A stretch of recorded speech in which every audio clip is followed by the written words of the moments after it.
I was trying to say this last time, and it just got wrote off. I've had it happen before. The vast majority of companies are using materials that gets inconsistent when it wears. It isn't like there's one company on making these parts either. I had one of these old spring steel extractors, and you couldn't just bend it for tension because it would bend right back to where you had it. Almost all the new ones, you just bend them. It's basically just fairy dust. What do you say about that?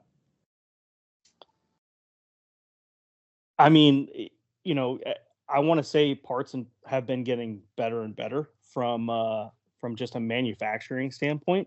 Like I remember, let's say, still talking about extractors.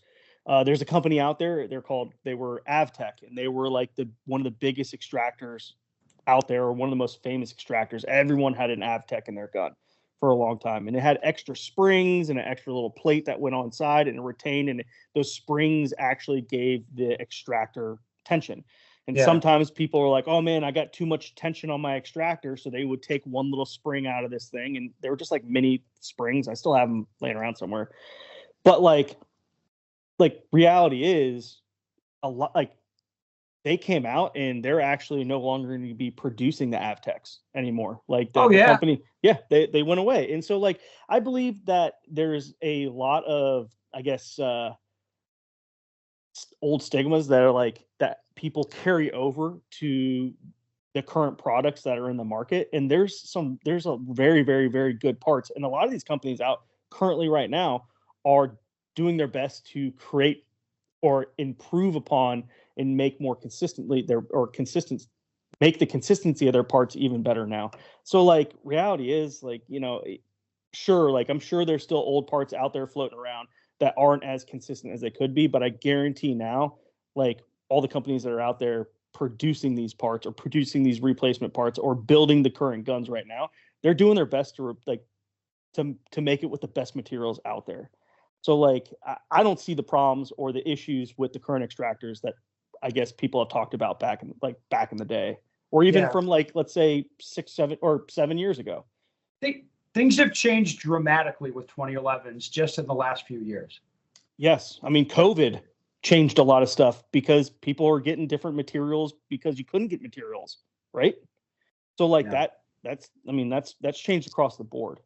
So these manufacturers definitely have their ear to the ground in regards to the materials that they're using, and they're doing their best to get the best materials they can get their hands on. Let's get one more comment. I want to get a good one. Something that someone would be really mad at me, hopefully.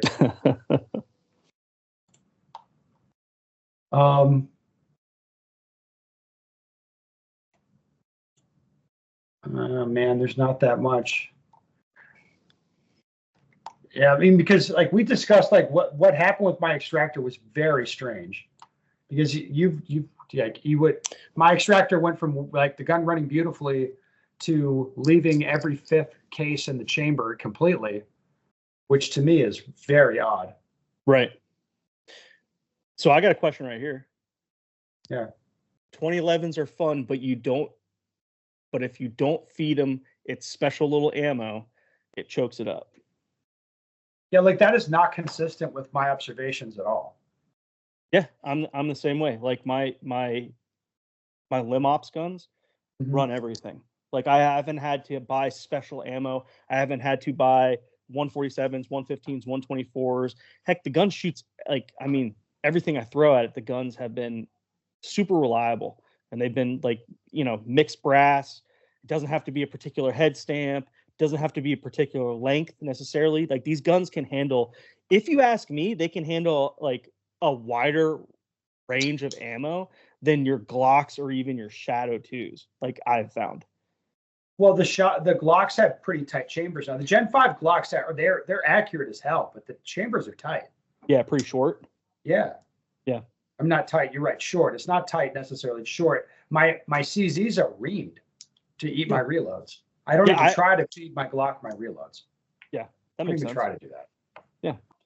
So I've had real good success running all different types of ammo, and that's probably one of the most frequent questions I get asked, especially when I'm training clients. Is like they're like, "Oh man, I got to run this particular ammo." Like they're like, "Oh, I can't run 124. I can't run 115 Blazer. I have to run 124 Blazer."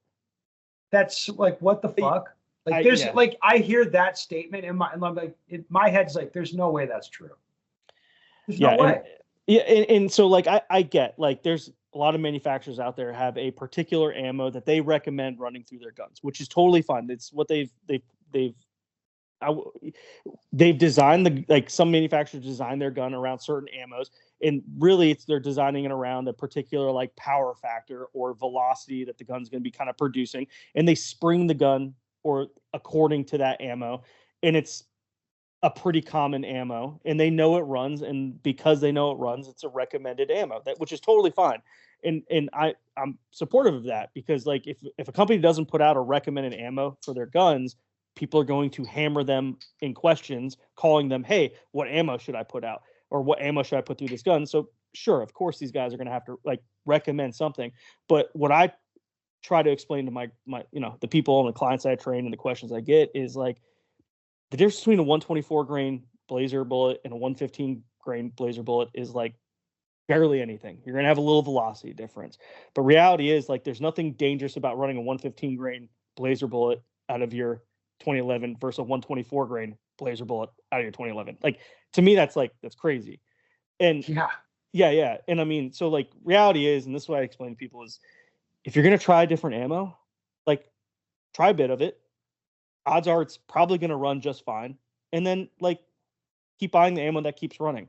Like you're not going to do any damage to the gun or anything like that along those lines. Now, if you're going to go buy some gold dot and run a hellacious amount of gold dot through your gun, like you're going to be running some higher power factor, some higher ammo through it, but it still should be able to handle it. So like, reality is these guns, I haven't had issues with running all different types of ammo out of these guns. Like, and they do a pretty good job with it. And they actually absorb the recoil very, very, very well. Like, shoot out of a 2011, I have found there is less variance running different grains, different stuff compared to like if you were shooting a polymer gun or even a Glock or like a Shadow 2.